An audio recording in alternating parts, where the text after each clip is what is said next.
right, guys. So welcome back to Inherent Success Podcast, where this is a guidance for self-discovery. Also, we'll talk a little bit about relationships, business, all of the above. And I have my good friend Marc here on the podcast today. How are you feeling, Marc? Anxious. Anxious? I'm not really. I've done these quite a bit. Yeah. So I'm a little used to them. Are you used to them? No. Yeah. How are you feeling overall? Like, how long has it been since the last time you've done a I have podcast? caffeinated quite well, so it's masking a lot of exhaustion. Yeah. But, Okay. I'm feeling good. I'm Okay. riding the caffeine high. Okay, good. All right, well, this is definitely a space where you can be comfortable, and we're just going to have a simple conversation. Okay. But guys, Marc is a really good friend of mine, and it's funny because we used to be roommates, and we used to have our Little commune. little TED Talks. Oh yeah. Yeah. TED Talks in the kitchen, and it was a lot of a very, very deep conversations. Very enlightening. Yeah. So I wanted to have you on here on the podcast just to have a little conversation and share your story. So just tell me a little bit more about yourself. And what do you want to know? So where are you from? Okay. How long have you lived in Sarasota? Okay. That's such a long story. So I'll do like the short Cribs Notes version. Yeah. Mm-hmm. Born in the Philippines, moved to California by way of my mom being a nurse, and that was like a big gold rush for a lot of people in the health space during the late 80s and 90s. Lived in California for a little bit. Then at some point met a girl, moved with said girl to a town I've never been to in Florida. I know where Florida is, but I don't know where Sarasota is. I'm currently in Sarasota now. Have a kid, and here we are. Is that about good? Or do you want more? Like, is there more meat to the bones? There's more meat to the bone, Okay. always. So let's talk a little bit about your journey into videography, because of course that's one of your passions, one of your hobbies. Yeah. So coming to Florida, you're a dad. What got you and what inspired you to get into videography and to start your business? So I think like any passion, it tends to be I think any true passion, it tends to be self-serving because you find comfortability in that space. Mm-hmm. It's something that speaks to you and is normal. So it started out with selfies back in the early 2000s on like the first generation of like digital cameras. Mm-hmm. So my best friend and I used to do like really artsy photos, and then that turned into taking pictures of like stuff on the street that just didn't. If you're ever in the photo and camera space, I think that's kind of a natural progression. You go from taking selfies of yourself, so you get familiar with yourself because it's the most convenient topic that you have to work with, the most convenient subject you have. And then you get bored, and then you want to take pictures of cars, and then you learn about long exposure and taking pictures of cars with light streaks and stuff like that. Mm-hmm. And then once that kind of all passed, there was a progression of where I got sort of in the men's self-development space. And in that space, I got close with a couple of, let's say, influencers. They didn't really use influencers at the time. So we got close with some people who were already doing that and doing videos to promote their business. So this was the start of the infotainment sort of space where you were trying to sell people on a program by giving them a lot of free content. So then naturally, since I'm doing all this stuff and I'm learning it, I figured, well, I can do it too. So I started picking out a camera and started doing it. And then that turned into me eventually turning the camera once again on other people and sort of starting to do that for them. That's why we find ourselves here making this content for you. But that's kind of the Cribs Notes of the evolution of me getting into the camera space. And the height of that was prior to 2020. So I would say 2018 to 2020. No, actually, I take it back. 2017, I think, was when it really started to pick up. My daughter was born. Financially, things were tight. My best friend in Portland gave me an opportunity to really push that out there and do stuff for him because he's actually a very successful coach for other businesses. And so we were producing this content for his story. And that's where I got most of my practice. And then I came back to Sarasota after those trips and started doing them for local businesses. And then 2020 happened, and then I had to get a normal job, and I started working in nursing. Awesome. So that's about the gist of it. Yeah, and typically whenever we find our purpose, it's because we have this realization or like certain events happen in our life that makes everything click, like, wow, this is something that I want to do. This is something that I get to do. So what was a moment in your life where It could have been anything. It doesn't have to necessarily be like a hardship or like a difficult time. Yeah. But if it was, what was a pivotal moment in your life where you told yourself, okay, I want to do this. This is going to be my part of my passion. This is what I want to do. So I want to touch on something important that you said, that not every catalyst needs to be hardship. Yeah. And you're right. Like there are definitely elements of that in my story, but not all of it was that. And actually it was more than one situation, more than one circumstance. And that was at the very beginning when I mentioned doing this stuff, photography with my best friend. So that was the start of it. So there was a natural sort of competition between boys where it's like we wanted to create better and better photos. So that challenged us to make better and better, let's say, content. And then when I had to produce the content for friends, namely my friend Nate for his stuff, it challenged me to produce better content for him because this was a representation of his story. And at the time, this was a very challenging time in my life where my daughter was just born and a couple of very heavy things were happening in my life. So having the opportunity to kind of exercise that skill and to do it in the context of a very good friend we had a lot of fun doing it. It was an escape and it gave me an opportunity. So there was a little bit of hardship there and also a little bit of like excitement because I got to get away and I got to spend some time cultivating this and kind of getting my head away from the challenges of things back home. And then it kind of was re-energizing to get me back in the game when it came to coming back home. And then that's when I started to realize if I can do this for him, and he also challenged me. He said, I remember on the third or fourth day of shooting, we sat there just kind of hanging out and it was like, what is your ideal day? And part of that discussion was just realizing like if I could just do this, just spend all day with someone like you where we're hanging out and having fun and we could just do that all the time and create content that, I forgot the mission statement of my prior company, which is Echelon Media. It's still out there. But part of that mission was to empower other businesses through their stories. And that was really a call to myself to do that. It's just that I was kind of projecting that desire onto other businesses because I wasn't necessarily ready to do it for myself. And I think that ultimately, while it led me to success, it also kind of hamstrung me because it kept me from realizing that I wasn't doing this just for other people. I was doing it actually for myself and I was hamstringing myself because I wanted to get away from being selfish. So that's another lesson is it's okay to be selfish about the desires that you want because ultimately they will feed into the things you want to do for your future. I agree 100%. Yeah. And as far as, because, you know, as we know, being a parent, there comes a price to being a parent, like a big price. Yes. And it's interesting how like people say, oh, I don't want kids because I want to be successful, or like there's a lot of opinions around that and different perspectives when it comes to having children. So around the time where you had Ava, how were you able to navigate and how was that like part of your inspiration, part of you wanting to be a better man? Like how is you being a father impact your life and your journey? I'd never want to be a cliche, but the cliche does stand true where my daughter has made me a better person. It's forced that hand. But to speak on the language, you said that there's strength in words and there's strength in language. There was a period where it was life kind of taking me by the collar and dragging me along. But as it kind of went further along, I realized that the value of it dragging me along was because it was really calling me to pay more attention to the things that spoke to me. So while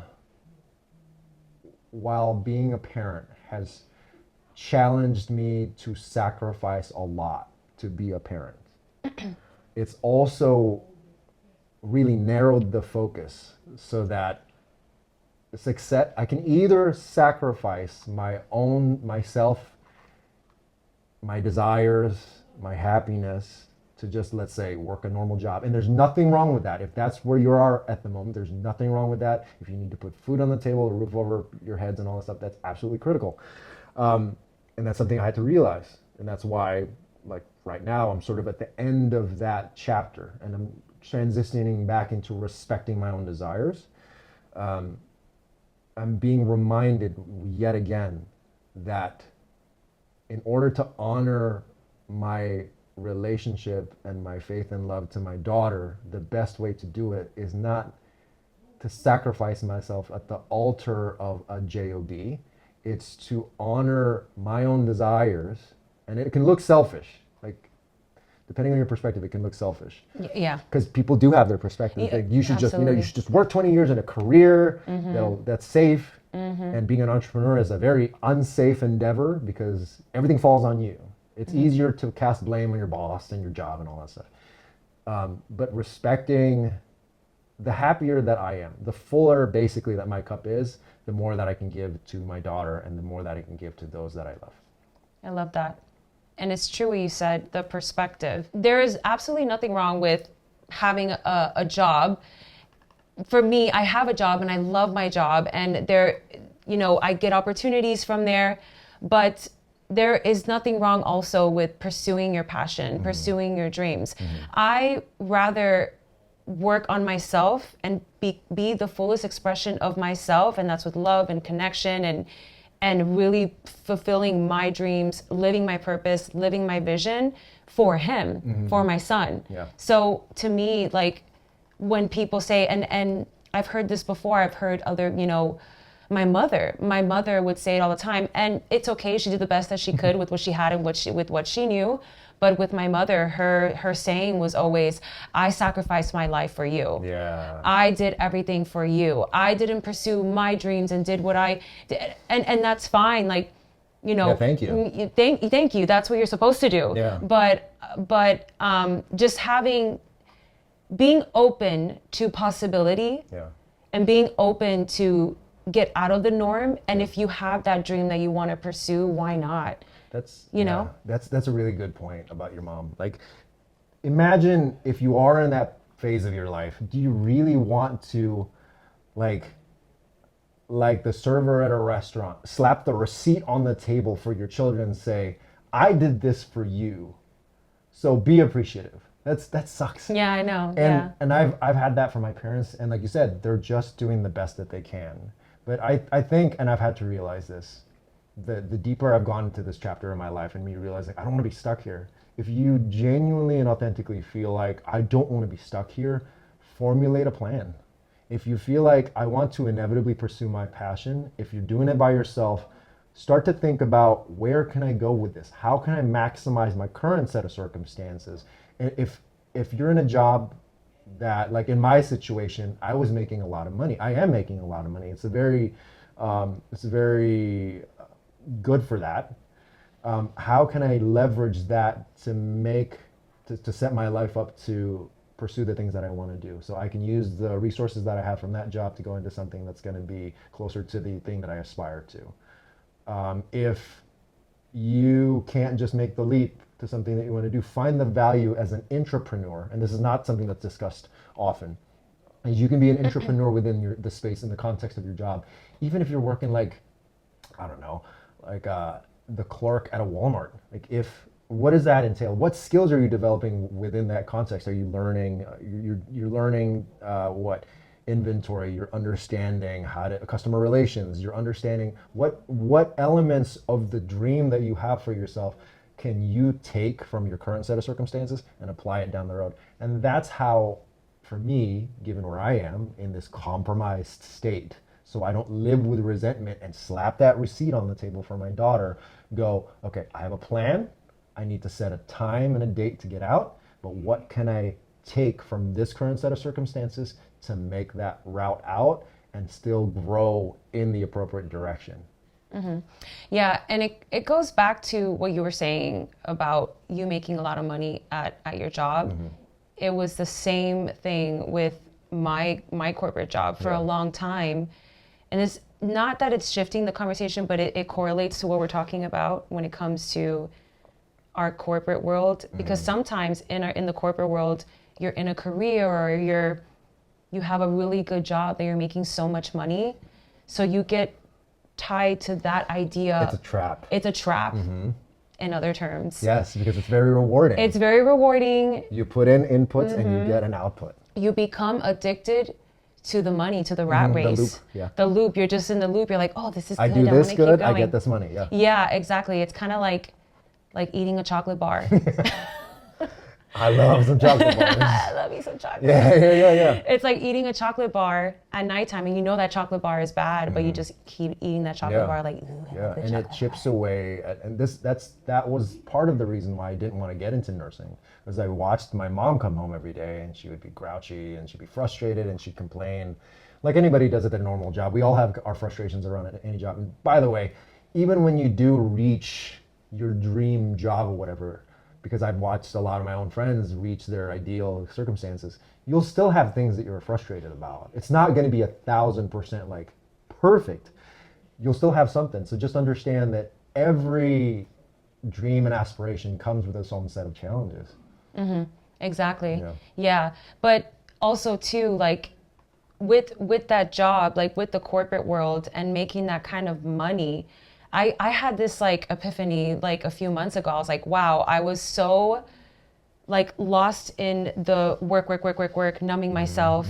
And I suppressed my dreams and my purpose for such a long time. And then when I got into bodybuilding, I'm like, oh, well, this is who I am. I'm a bodybuilder now. And then once the bodybuilding journey finished, I'm like, okay, who the fuck am I? You know?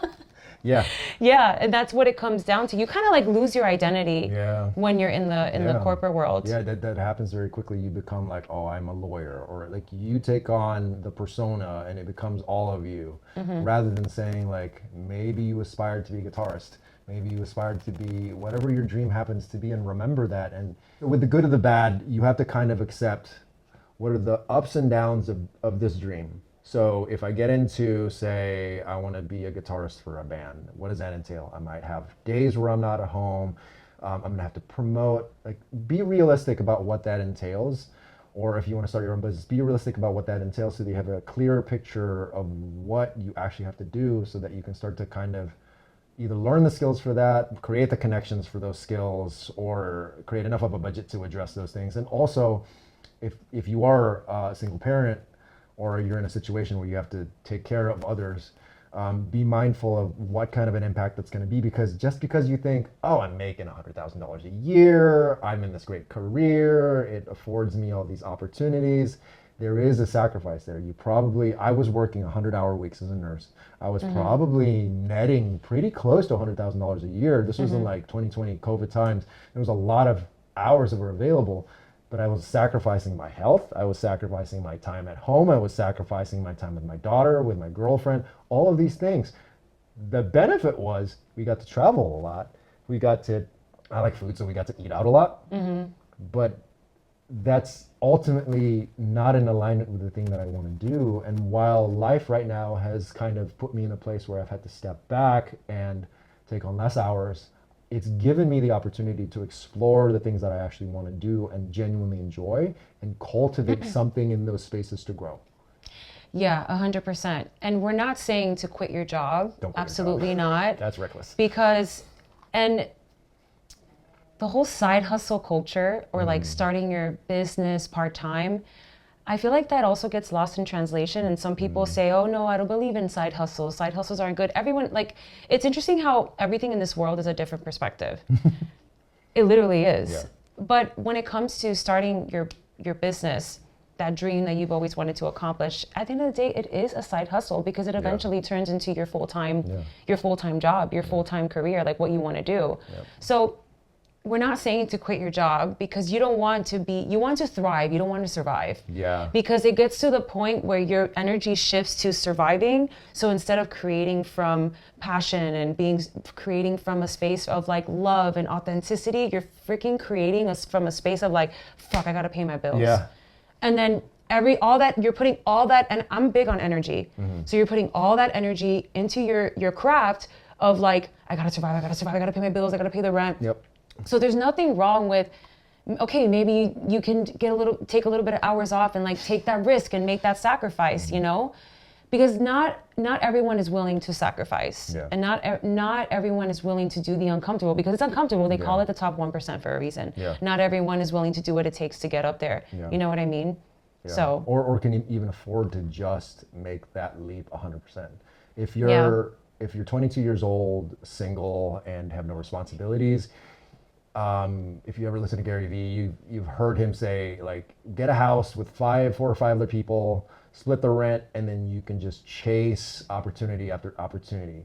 When you have the responsibility of caring for other humans, you can't just jump like that. You do have to remember, and there is a perspective where you can say it forces you to slow down. It makes it so that it's harder for you. And this is kind of where we started in the very beginning. It does kind of slow you down, but I think it makes it so that your intentions have to be pinpoint, more accurate. So rather than just scattershot every opportunity, you really have to be mindful and deliberate about the direction you're going to go when you are responsible for someone else, because you can't just, I'm going to try this thing and I'm going to try that thing. That's wonderful. That's awesome, because maybe that's the process you need to take to really find what speaks to you best. And maybe the best way to go about that is to contextualize, well, I'm going to give this pursuit 3 months and see where that goes. Okay, well, that didn't work. I'm going to give this pursuit 3 months and see where that goes. Oh, that didn't work. I'm going to try this other thing. Ooh, that's really taken off. And those could be where, on the outside, you might have the judgment of people who are watching you. Oh, they're just jumping from thing to thing, and it's going to happen. But it might take some time. It might take some experimentation for you to find where things align, where your passion aligns with your resources and your time and your energy, and everything finally comes together where it all clicks. So that might take a couple of attempts, and that might take a couple of different efforts. Like, we're here. I've gone through photography. I've gone through video work. I've gone through doing real estate videos. I've gone through and done videos for businesses, and it's been honing within that space what it is that speaks to me best. And that's really what I want to, now I understand, and it's going to be a process for me to find it and to narrow it down. I really want to work with people who I want to be able to sit down with you and create something that you like, but it's easier for us to have these discussions and easier for us to have the synergy to create things when we're like friends. While it's good, probably at the beginning, to just go through the motions and have customers, like a local business, because Gary Vee talks about this, like find some local businesses, create a portfolio, all that stuff. Inevitably, for me, what speaks to me is that experience that I had with my buddy Nate, where I was gone for a week with him. We focused on his vision. We just worked on his vision, and it was able to grow from there. Yeah. So it might take that sort of a process for you to determine what it is that you're trying to do.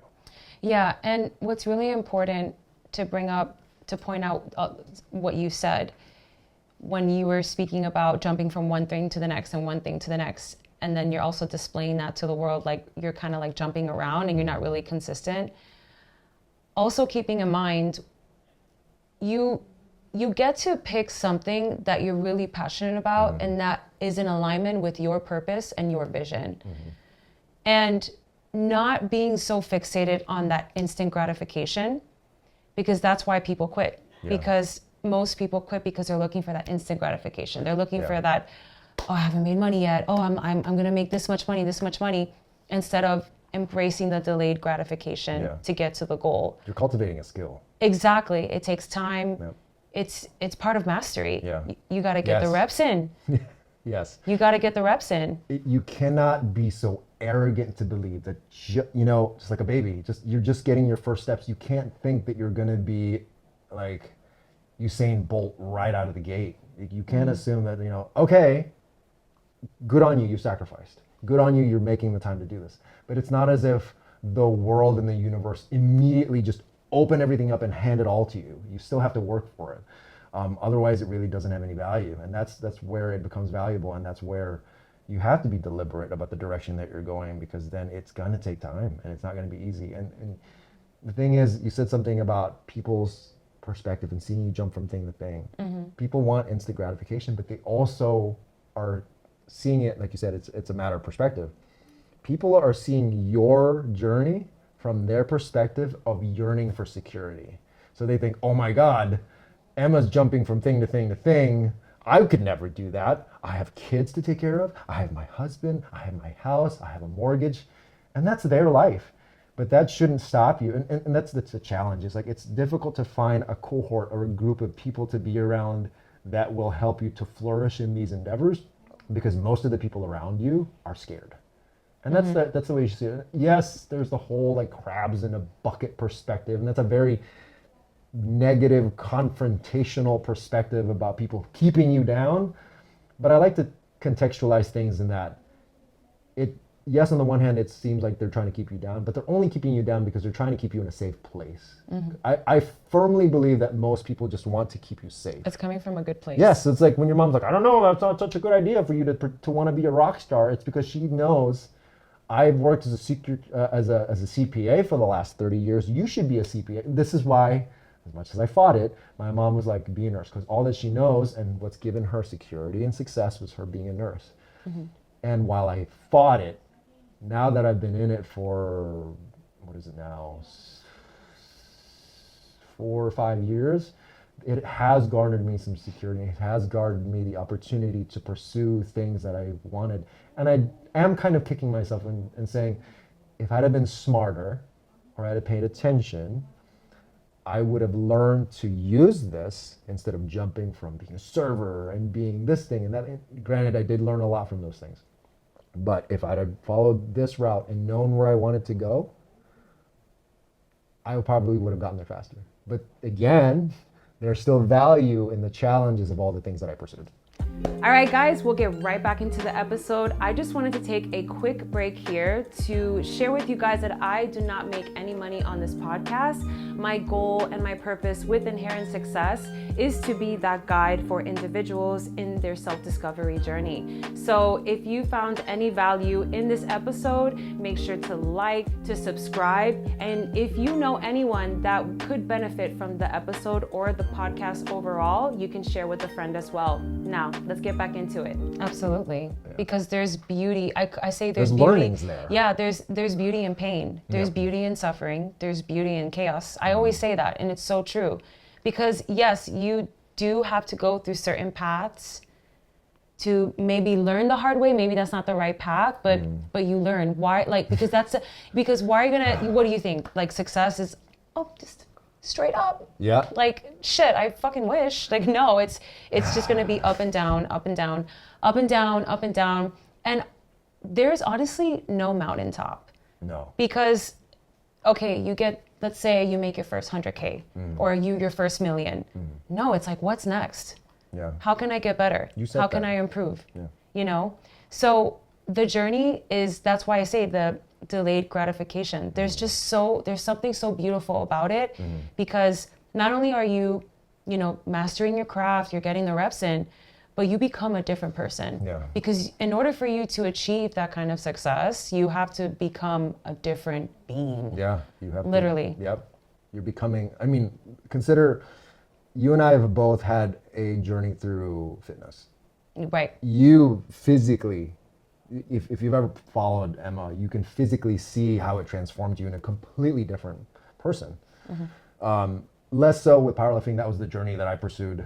But even just the capacity for what I take for granted is that at one point in my life, I could pull 500 pounds off the ground at 170 pounds. That seems abnormal. That seems insane to your average person off the street. But because I'd put in the reps and because I committed to the process and because I dealt with the pain of tweaking my back a few times, I had a couple of muscle issues going through this whole process. I had to learn and relearn what I thought I knew. I eventually got to that point, and I eventually actually with my friend Justin started teaching that. That was kind of part of my journey as well. But it's just a matter of accepting that whatever track you're going to go down, absolutely determine where you're trying to go, what you're trying to do, and there's no straight path to success.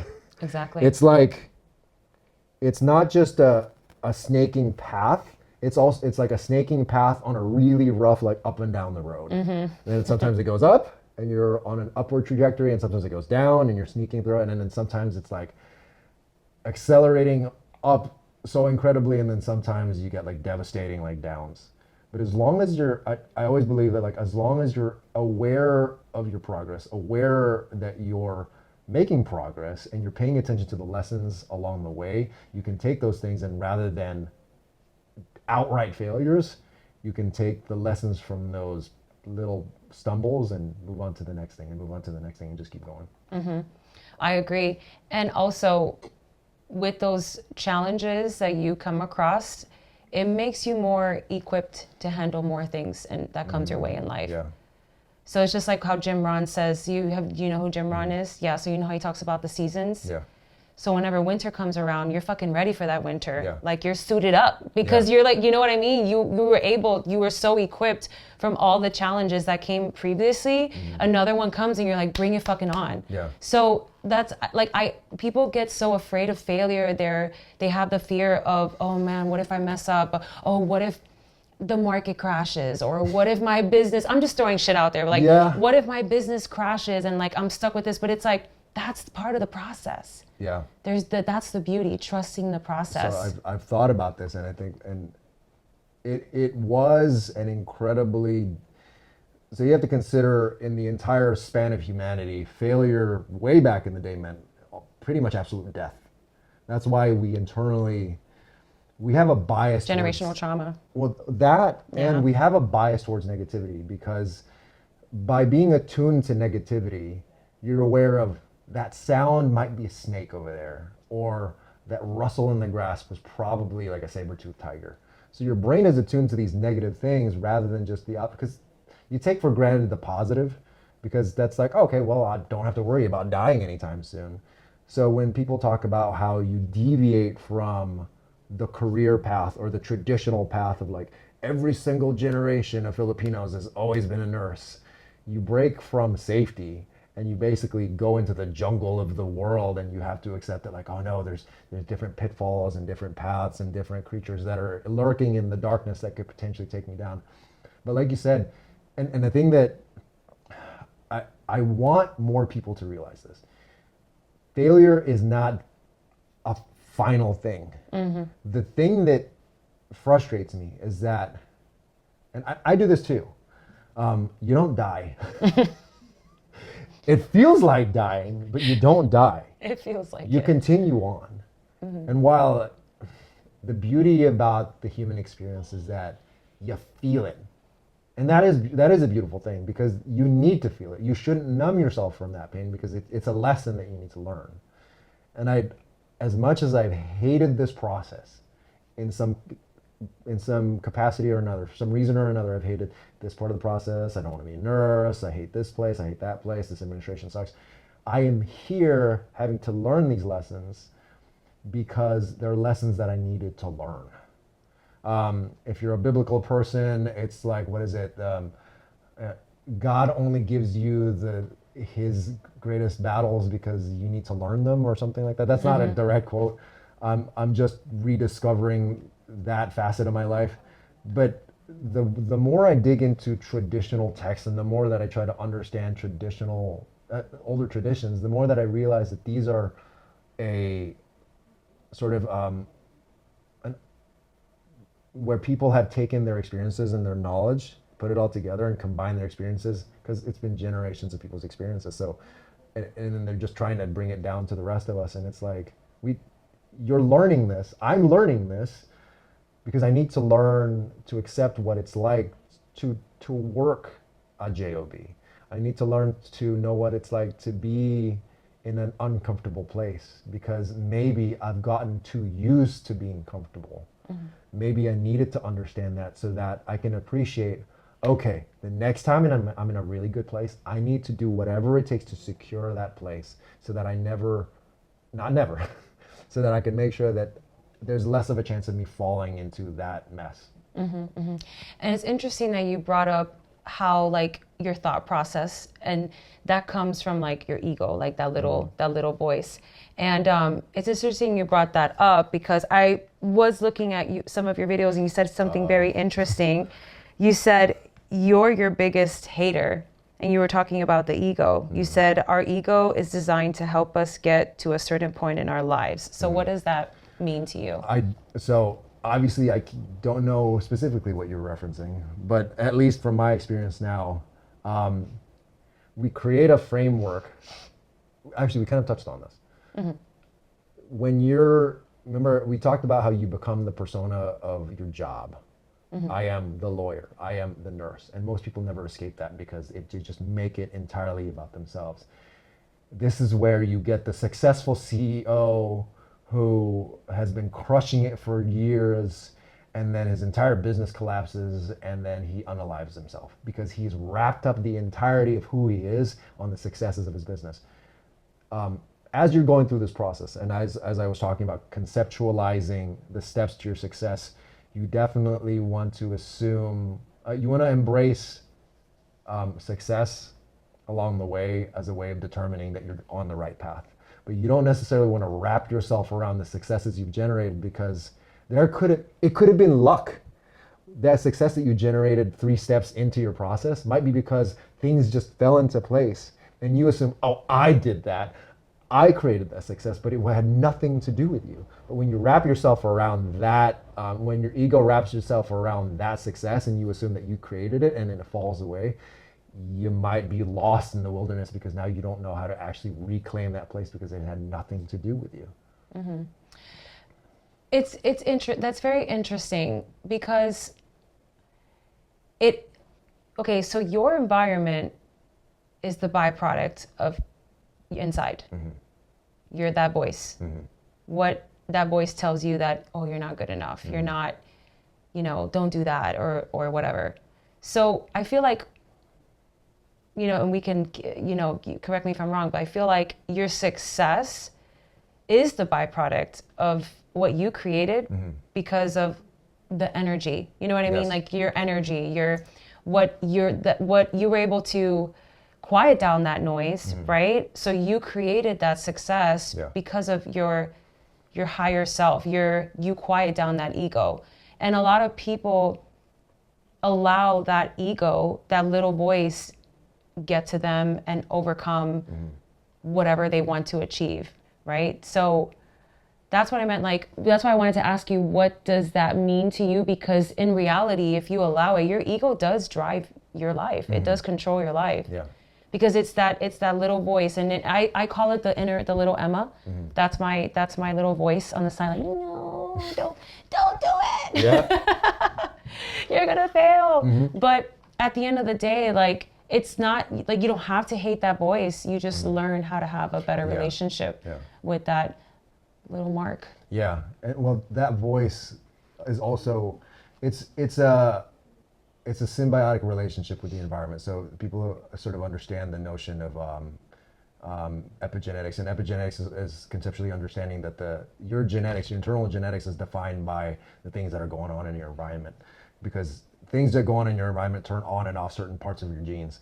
And there's kind of a similar thing. I think there's a similar relationship with your ego and the environment around you. So if you're in an environment where, for example, you're born into a family that is rich, you're born into a family that has been affluent and successful, it's going to feel like anything that happens along your path probably, it feels like you're influencing all of these things, it might be because of the circumstances around you. Whereas if you're born into an environment that's more about struggle and survival, everything you do might be done through the lens of survival. So you might be generating successes from that lens, but once that flips and you're no longer in survival, attempting to use the same modalities or the same approaches when you're now thriving may not work in that context. Because, for example, if you were cutthroat when you were going through survival and you apply that in the context of thriving, you might inadvertently hurt and cut out people in your life that are actually helping to flourish you. And the reason why I say this is because the notion of ego, in technology, there's this concept of red teaming. And basically what that is if you take a system and you test its boundaries and you test its capacity to withstand challenge, and you find a gap or a hole, and you can take advantage of those vulnerabilities, then that's a weakness. So what I'm doing is constantly red teaming my concept of myself. The reason why I say that is because while my ego can lead me to a certain place of success, I've generated successes in the past. But I also need to be mindful that those were past successes for a reason, because something along the way, whether it's my own hang-ups or whatever it is what kept me from maintaining the success. And in order to thrive further, I need to be mindful that, okay, there is a gift there, but I need to be mindful of where I'm getting in my own way, because maybe I don't feel like I deserve it. And that may just be it. The little voice. Yeah, the little voice might be like, yeah, you deserve to. So my little voice, for a season, we had a buddy of mine who had a business in the cannabis industry back in Los Angeles, and that little voice was fueled by gangster rap. So I would drive around with truck. Tupac. Yeah, no, I would listen Dogg. because like, look at me, I'm slanging. So that was my whole personality, but that personality doesn't work in all places. It worked in that place and it worked for that environment. But yeah, I had to be careful about, like I said, I don't know that I was necessarily cutthroat, but just I couldn't necessarily bring that into all avenues of my life. So that's why I'm always, I think that's kind of why I've sort of been mindful about my ego, and like I embrace and respect and appreciate it for what it does for me, but I also am mindful and humble enough to go, okay, it might have faults. It might be, there's the concept of, I'm not perfect. I might be a sinner. I'm still, I'm doing my best to become a better person day by day. And while I do my best now in this day, in this moment, to generate the success, I have to be mindful of my faults and pitfalls so that I can move forward along my journey. And what would that look like for you? What would what look like? So what would it look like when you don't, like, you stopping yourself from achieving those desires and the success that you want? So for me, this is where I specifically mentioned survival. So in survival mode, what tends to happen is I go and grab at every possible opportunity that's out there, because it's like, if you imagine you're at the edge of a cliff and you're just trying to grab on every single little thing that you can to stop from falling off that cliff. My brain gets into that survival mode of like, grab every possible like branch and edge and like rock to keep yourself from falling. That's good for getting myself up over the edge. But if I keep doing that, what tends to happen is now I overburden myself with things that don't serve me. I just take on more and more and more. And I've also convinced myself, because of my ego, that I can take on a lot. But I have to respect the fact that I am human, I am a person, there's only so much I can do, and I have to hone in and pay attention to and focus to the one thing that is in this moment generating the successes, rather than taking on 100 things because this is making $5 here and that's making $100 there, and and that goes back to chasing the dollar. Yeah, the instant gratification. Exactly. Yeah. Or just this, it's not even just the dollar. The dollar is a symbol for safety and security. It's another meal, it's a little bit of rent, it's a little bit of this. And naturally that's probably going to be where you're at if you have people that you take care of and you've got to be responsible as an adult. But like I said, it's just eventually I have had to go, okay, I'm successful right now. What do I need to do to make sure that I don't jeopardize all this? First of all, and this is the thing that I've really had to learn, appreciation. Because of the environment that I grew up in, I hardly cultivated any personal appreciation. Because to me, it's like, it's selfish. You're doing it for yourself. And that's just a culture, in my immigrant culture, being Filipino. I was like, we always give of ourselves to other people. Beautiful thing. That's a beautiful idea. And I think a lot of different cultures can respect that and appreciate that. It's a beautiful thing for anybody, to give of yourself, to give to other people, to give to your family, to people that you care for. But it could be negative. And actually, I remember reading something about this, that one of the greatest faults in the Filipino culture is that we give so much of ourselves.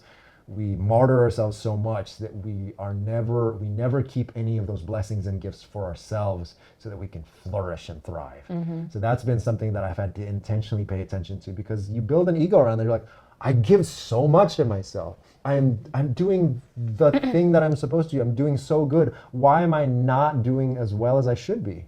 Because you're not keeping enough of those gifts for yourself. How, like, if you put that in tangible dollars, how could you invest that in something that's going to grow if you're giving it away to everybody? And if you look at like your energy, your time, your own resources, you're giving that away to everybody else and you're leaving nothing for yourself, then how are you going to venture forward on this journey if you're taking on everybody's weight? That's a lesson that we can all learn. Yeah, because yeah. it's so easy to sell that. Like, No. take on more weight, Emma. Sacrifice yourself. No, that's done. That's old Emma. That's everybody, though.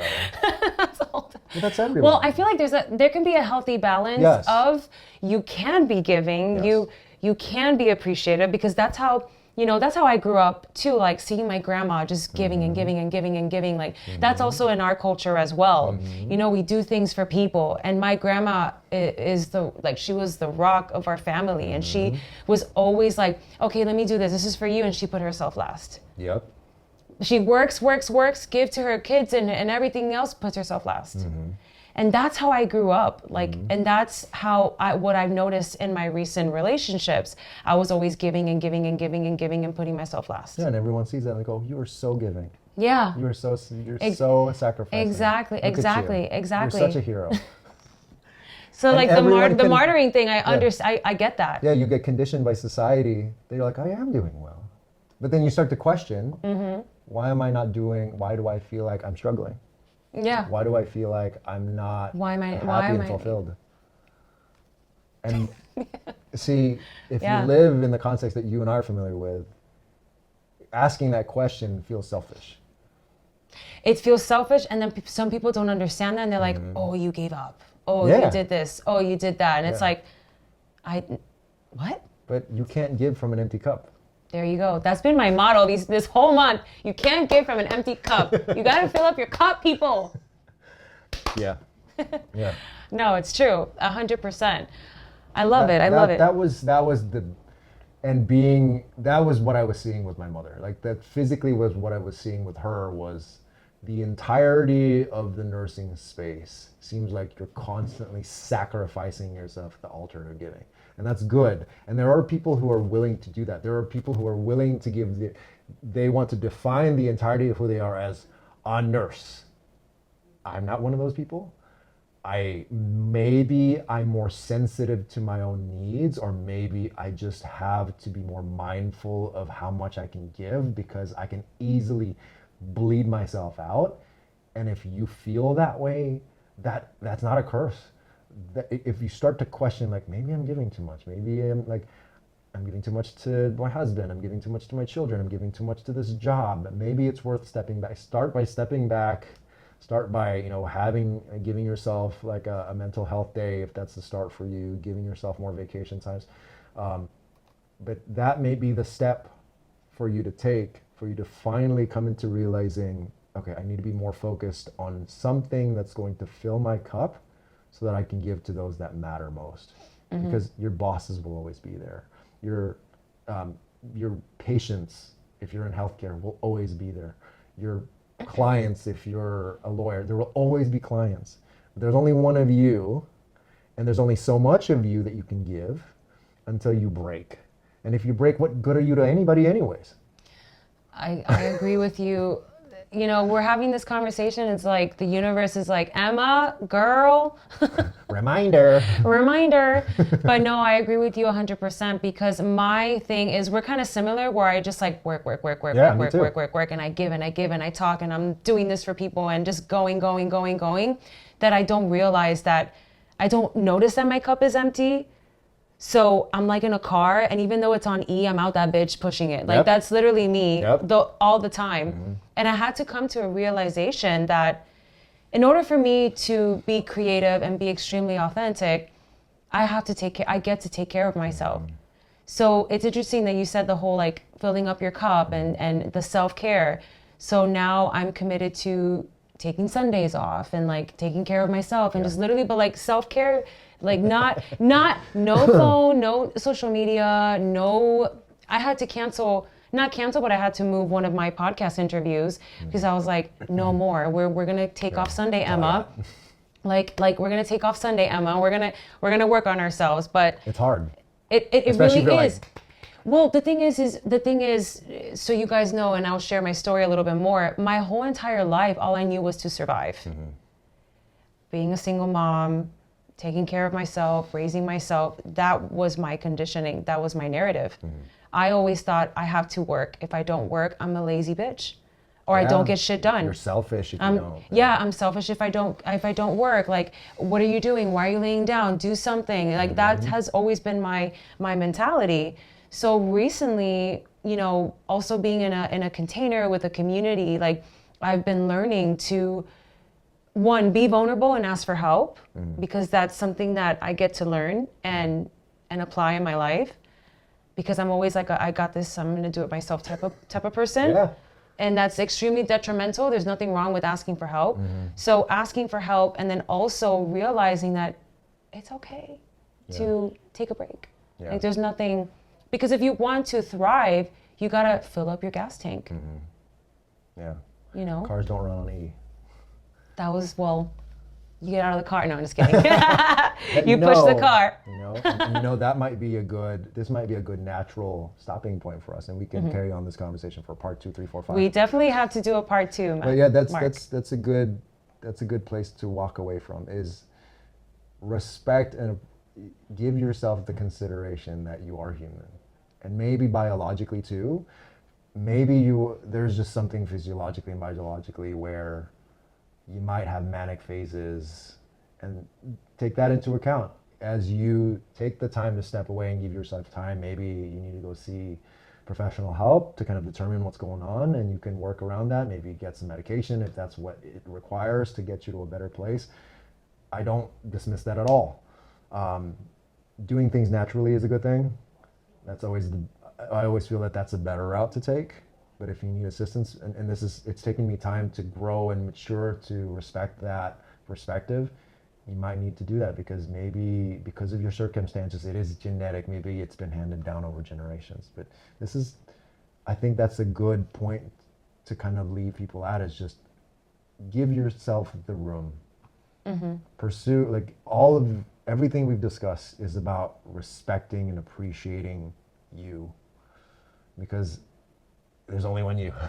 Yeah, 100%. No, I love that to end it off. And of course, hopefully this helped you and guide you. Even if you're on your entrepreneur journey, or just any kind of journey that you're on, just make sure that, yes, you do take care of yourself and you fill up your cup, because you can't pour out of an empty cup. I always say that.